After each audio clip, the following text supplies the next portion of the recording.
Hola amigos, bienvenidos una semana más a Otras Miradas. Hoy tenemos preparado un programa dedicado a la solidaridad, concretamente a la de una mujer que ha dedicado y dedica su vida a ayudar a los más desfavorecidos. Se trata de la doctora Manuela Cabero, que ha ejercido gran parte de su trayectoria profesional en el Hospital Virgen de la Salud de Toledo. Es vicepresidenta y delegada de emergencias de Cruz Roja. Tiene una larga trayectoria como voluntaria en misiones internacionales en Kosovo, Irak y otros países en conflicto, donde coordina labores humanitarias. Cabero ha sido distinguida a nivel internacional en diversas ocasiones, pero quizás cuando se hizo más conocida su importante labor fue cuando viajó a Sierra Leona como experta en el brote de ébola. Hoy vamos a conocer a esta apasionante mujer. En 1859 se libró al norte de Italia la batalla de Solferino, un enfrentamiento entre el ejército austriaco y las fuerzas francesas de Napoleón III, que dejó en el campo de batalla 6.000 muertos y cerca de 40.000 heridos. Henry Dunant, un hombre de negocios suizo, presenció la agonía de los heridos y reunió a los lugareños para atender a las víctimas de la batalla sin distinción de nacionalidades o bando durante 3 días. Después de esta experiencia, Dunant solicitó la creación de un cuerpo de ayuda humanitaria. Esto sentó las bases del Comité Internacional para el Auxilio a los Heridos en 1863, que luego se convirtió en el Comité Internacional de la Cruz Roja. Para 1864, 12 países acordaron el primer Convenio de Ginebra, que buscaba minimizar los efectos de la guerra en soldados y civiles. Así nació el Movimiento Internacional de la Cruz Roja y de la Media Luna Roja. Hoy en día tiene representación en 186 países y más de 100 millones de voluntarios en todo el mundo. Cruz Roja promueve los valores humanitarios individuales y comunitarios que fomentan el respeto de los seres humanos. Busca salvar vidas y proteger los medios de vida de las personas más vulnerables, principalmente durante situaciones de crisis y desastres. Considerada como la mayor red humanitaria del mundo, su misión es prevenir y aliviar el sufrimiento humano, proteger la vida y la salud y hacer respetar a las personas en tiempo de conflicto armado y en otras situaciones de urgencia. Bueno amigos, llegamos al tiempo de la entrevista. Hoy tenemos con nosotros el privilegio de tener a Manuela Cabero, que es vicepresidenta de Cruz Roja Española, también es médico leonesa. Manuela, bienvenida, muchísimas gracias por atendernos. Gracias a vosotros, Celia, por encontrarme aquí. Sabemos que tienes una agenda muy apretada y nos has hecho un huequito, te lo agradecemos mucho. Bueno, vamos a empezar por el principio. Tú eres médico, eres doctora, eres anestesista, pero tus primeros pasos como médico te llevaron a tu provincia, a León, a un pueblo muy chiquitito donde ejerciste la medicina rural. Valverde Enrique, y me sigue gustando la medicina rural. Yo, si la medicina rural hubiera sido como ahora, que no tienen que estar 24 horas seguidas, 365 días del año, yo nunca hubiera hecho una especialidad. Yo me hubiera quedado de médico rural, porque realmente esa cercanía con la gente me gusta mucho. Por eso me gusta la medicina de familia. Bueno, empezaste en medicina de familia, pero luego... Luego hice la especialidad, luego me fui 4 años a hacer mi especialidad, o sea que... Bueno, luego llegas a Toledo, pasas por Puente del Arzobispo, en Talavera de la Reina incluso, y aquí es donde te vinculas un poco a Cruz Roja. Sí, me vinculé a Cruz Roja porque un compañero de intensivos, Ángel Allensa, que era jefe de cuidados intensivos, era el presidente provincial de Cruz Roja Española e iba a pasar a ser presidente autonómico.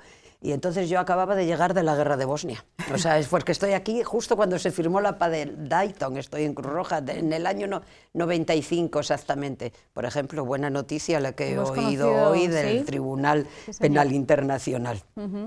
Y entonces me dice: Manuela, por favor, necesito a alguien que presida la Cruz Roja Provincial. Digo, ¿de qué me estás hablando? Si yo, o sea, capacidad mental de gerenciar, digo, desconozco lo que es eso. Ay, Manuela, por favor, ayúdame, ayúdame. Como tenía alta capacidad de persuasión, accedí y de presidenta provincial pasé a presidenta autonómica. Lo de presidenta autonómica llegó un momento que no me presenté porque tenía demasiado trabajo en el hospital.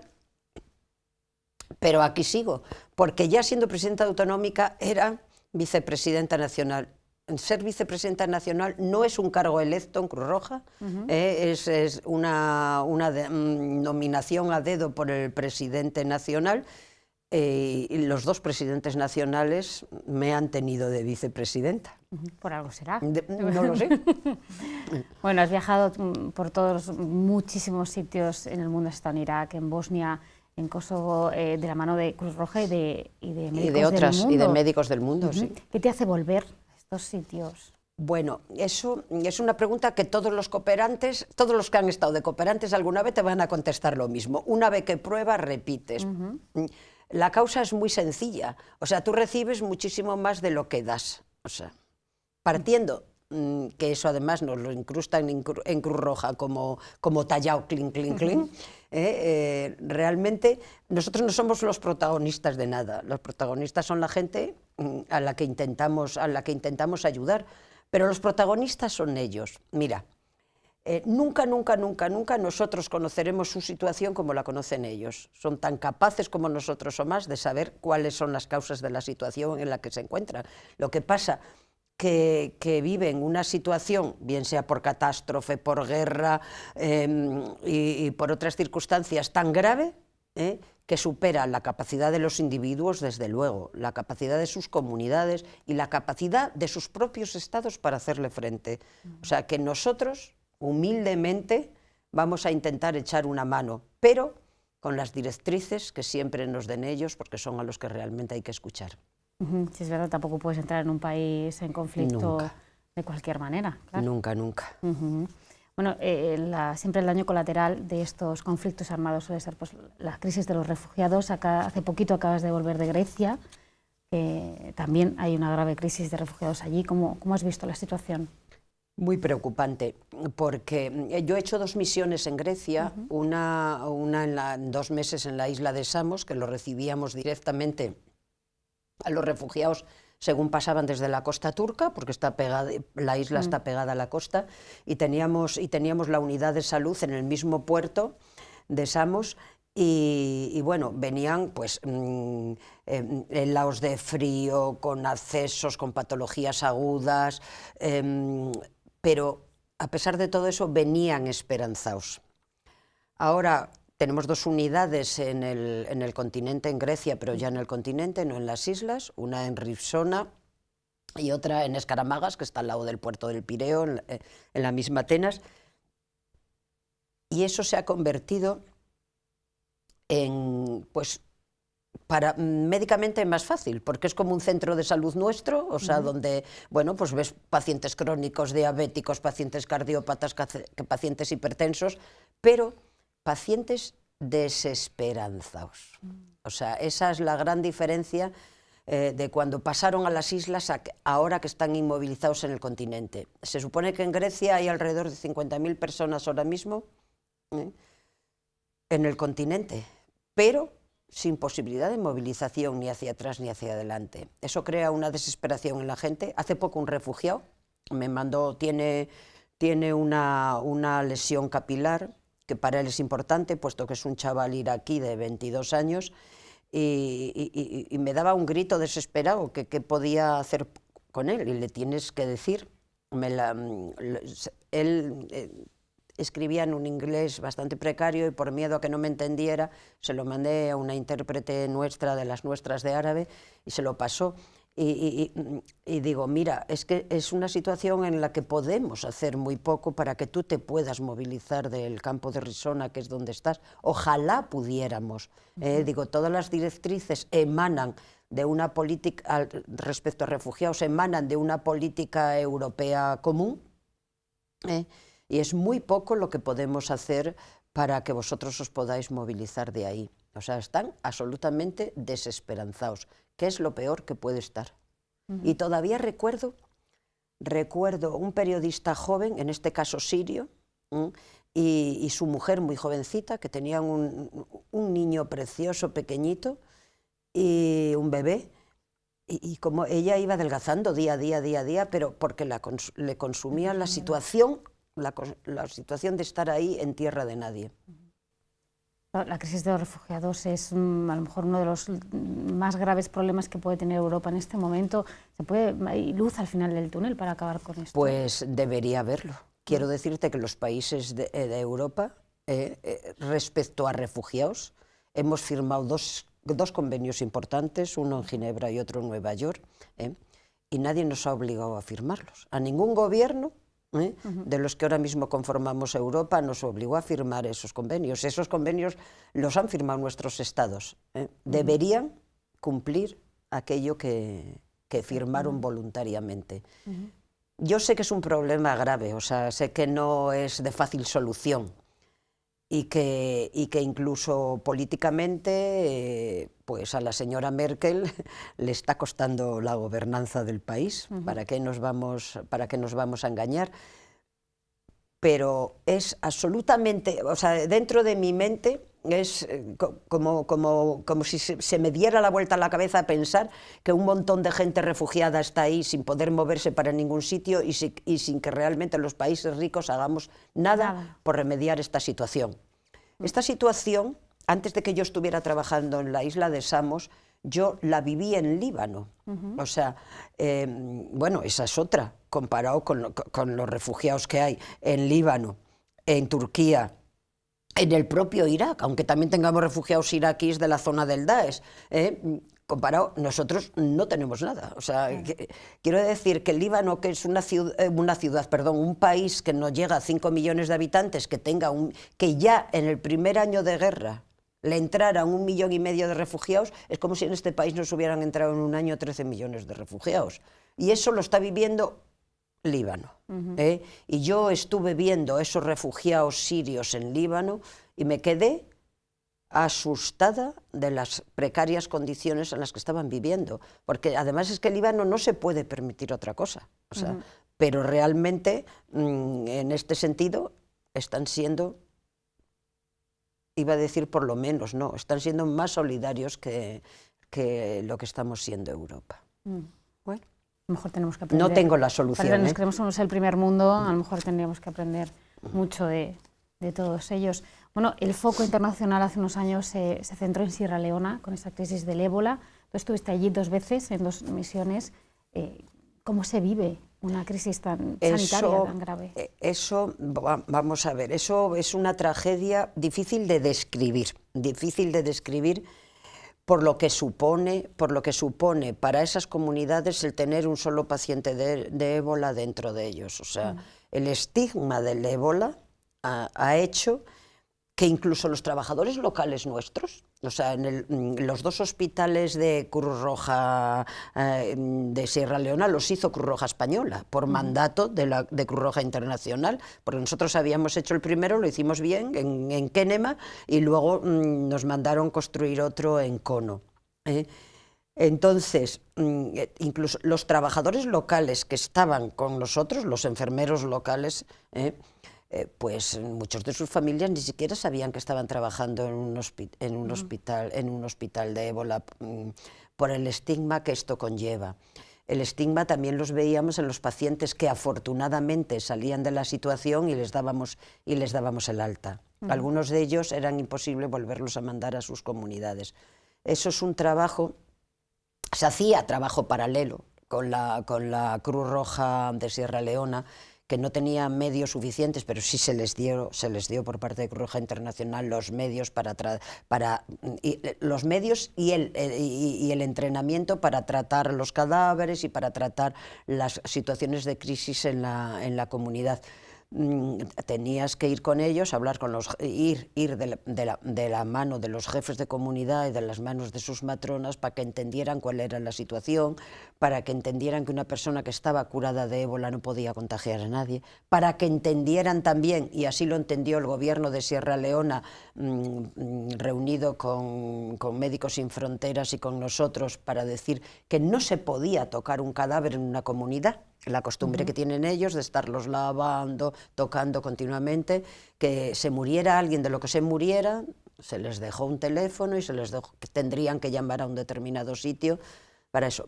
Y entonces ellos no tienen por qué confiar en personas que vamos de fuera, desde 5.000 kilómetros de su residencia, Entonces, cuando no tenías de tu parte los líderes comunitarios, el trabajo era muy difícil de hacer, porque es verdad que los hospitales de ébola son necesarios para aislar a la gente y para que tengan el mejor trato posible dentro del escaso tratamiento que la enfermedad tiene en sí, pero el más necesario es las medidas preventivas que se tienen que hacer a nivel comunitario. Y desde el punto de vista médico, algo insoportable para los médicos, algo insoportable. Y lo insoportable es una mortalidad superior al 50% que teníamos.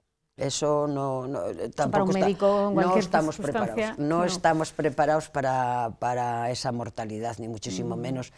Y eso, que tú dejabas el hospital por la noche y sabías que al día siguiente a las 6 de la mañana ya habías dejado en una pizarra para el que se quedaba que probablemente tal paciente, muchos niños incluidos, tal paciente no sobrevivirían esa noche, y claro, llegabas al día siguiente y esos no habían sobrevivido, pero a lo mejor algún otro que no pensabas tampoco había sobrevivido. Eso era lo que realmente es duro.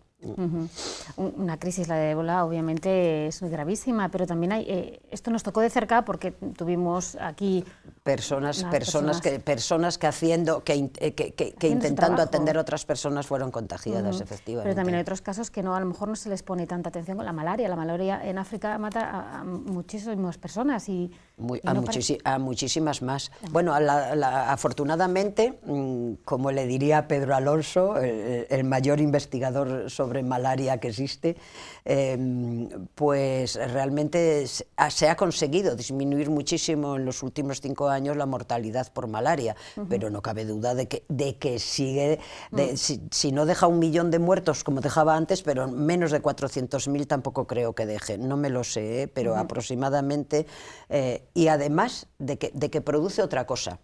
Eso también lo trajo el ébola. El ébola retrasó económicamente a los 3 países, Guinea-Conakry, Liberia y Sierra Leona, que lo padecieron de un modo importante por el aislamiento al que tuvieron que ser sometidos. Pero la malaria, o sea, porque la gente no está en condiciones de trabajar, tú tocas a la gente y está febril y tienen brotes de malaria pues continuamente, o sea, y no están en condiciones de sacar adelante su labor cotidiana en esa situación. Bueno, tú has vivido, pues una vida bastante muy interesante, muy aventurera, has sufrido pues eso, has estado en contacto con el ébola, en terremotos, en conflictos armados. ¿Has sentido miedo alguna vez? Sí, claro. Bueno, vamos a ver, miedo uno tiene siempre, porque sería un insensato en muchas situaciones si no lo tuviera. Lo que pasa es que a eso también te acostumbras, o sea que, bueno, eso se vence. Yo he conocido gente que ha tenido la mala suerte de llegar a Bosnia, otro compañero médico, y digo, mira, hoy ahí no está cayendo ninguna bomba, vamos ahí, que hay un bar que tiene la familia de un compañero, con tan mala suerte que estábamos sentados y cayó un obús que rebanó pues parte del terreno al lado. No pasó nada, no nos pasó nada, pero se vino inmediatamente para casa. Pero yo a esa persona la he conocido luego en otras situaciones de guerra, o sea que te quiero decir que en un momento determinado lo que nunca debes es intentar seguir con una situación que te está sobrepasando en ese momento, O sea, eso es lo que no debes hacer nunca, porque eso es peligroso para ti, pero es peligroso también para los demás, para los que te están rodeando y para la gente que intentas ayudar. Y parece además ahora que se ha cruzado una línea roja porque se han dado muchos casos de secuestros, asesinatos de cooperantes, de médicos. ¿Se ha pasado esa línea roja? ¿Ya no se respeta un poco dentro de eso es una gran preocupación. Ahora, mi principal misión en Cruz Roja Española es formar parte, España es uno de los países que forma parte de un grupo en defensa del derecho internacional humanitario en las guerras. O sea, las guerras tienen normas, las han tenido siempre, Y es verdad que si antes la gente quería vivir al lado de un hospital en un sitio de guerra, ahora, por ejemplo, sin ir más lejos, los habitantes de Alepo no quieren vivir al lado de un hospital. La gente es lista, la gente percibe las cosas. ¿qué percibe? Percibe que realmente no son daños colaterales, que van a atacar. Para empezar, solo la Media Luna Roja Siria, tiene unos 60 voluntarios muertos en esta guerra. Pero es que eso tiene un efecto multiplicador para mal tremendo. O sea, si a ti te secuestran una ambulancia, si te secuestran al conductor, te secuestran al médico y a la enfermera que está dentro, o sea, los trabajadores de salud huyen, porque nadie está dispuesto a poner su vida al servicio, o sea, y nuestros médicos, conductores, enfermeros, auxiliares están siendo, y nuestros hospitales saqueados, están siendo asesinados, secuestrados, etcétera, por hacer una labor precisamente cuanto más se les necesita. Eso es una grave preocupación en que tenemos involucrada, el Comité Internacional de la Cruz Roja tiene involucrada en esto a Médicos Sin Fronteras, a Médicos del Mundo, a las facultades de medicina de toda Europa, a todas las a Sanidad Militar, por supuesto, a ver cómo se puede acabar con esto. Yo soy poco optimista al respecto por una razón. Hombre, siempre se pueden dictar medidas, hay medidas hasta de cómo se debe construir un hospital y cómo no se deben ver las ventanas desde fuera. O sea que hasta esas medidas las tenemos publicitadas, hasta las medidas de ayuda que tiene que llevar una ambulancia para que no sea víctima de estas cosas. Pero yo soy... Y si esto sucede con tropas regulares... estas cosas suceden con tropas regulares, podéis imaginaros con la multitud de grupos armados que hay, que no dependen absolutamente de nadie y que el acceso a ellos nos es dificilísimo. Yo creo que esto solo tiene hay una resolución de Naciones Unidas, cuando España ha sido miembro no permanente del Consejo de Seguridad, junto a España, Nueva Zelanda y otros 3 países, sacaron una resolución, la 2286, que se ha puesto muy seria respecto a estos ataques. Pero la realidad es que mientras siga existiendo la impunidad total de los perpetradores, seguirá sucediendo. Todavía no hemos visto ni un solo caso en que hayan sido castigados actos de este tipo. Por eso estaba tan encantada de la sentencia que ha dictado ayer el Tribunal Penal Internacional en La Haya. A pesar de 24 años después, por lo menos representa un caso de justicia para los habitantes de Srebrenica. Bueno, para la gente que estaba en Srebrenica en ese momento ubicada.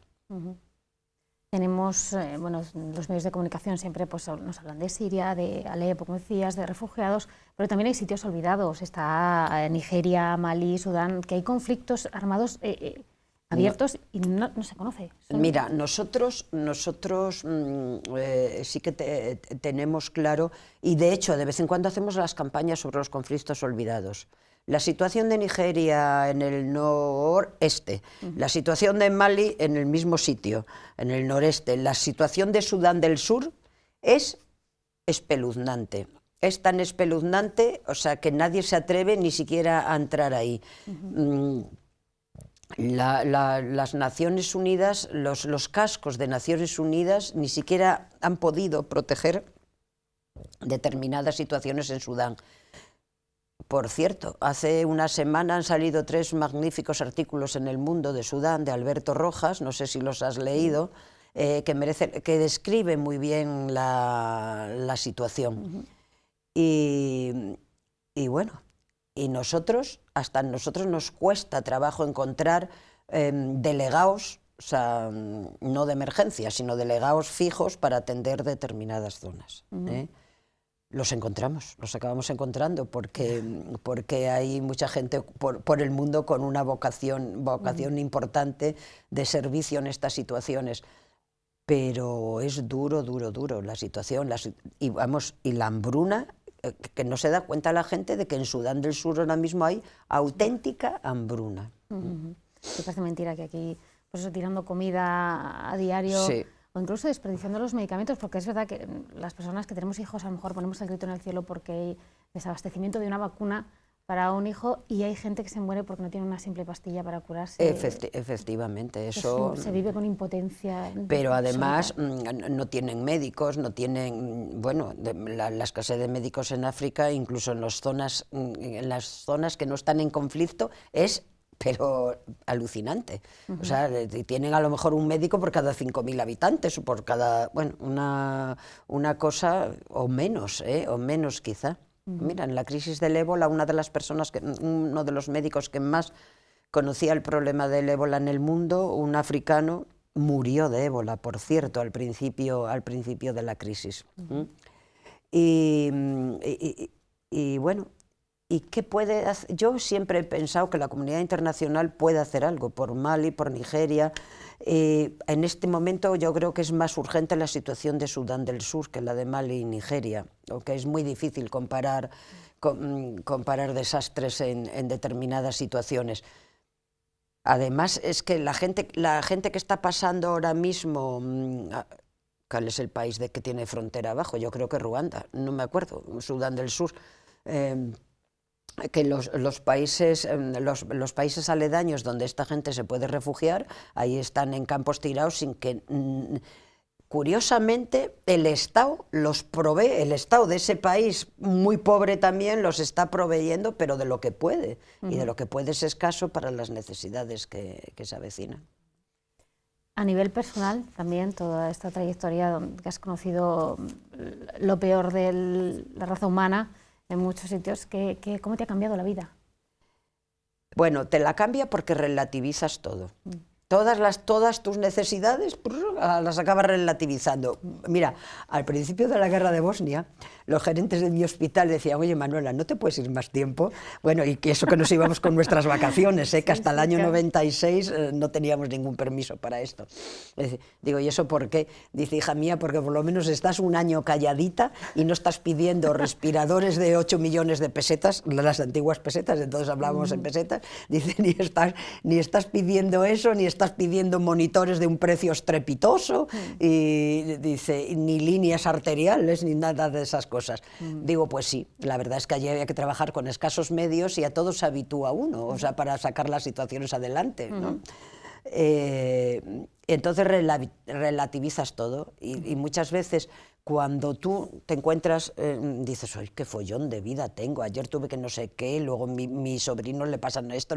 Digo, pero qué tontería, comparado con lo que le pasa al resto de la humanidad que yo conozco, esto es nada. Y entonces ya te sirve de sedante, te calmas, ¿eh?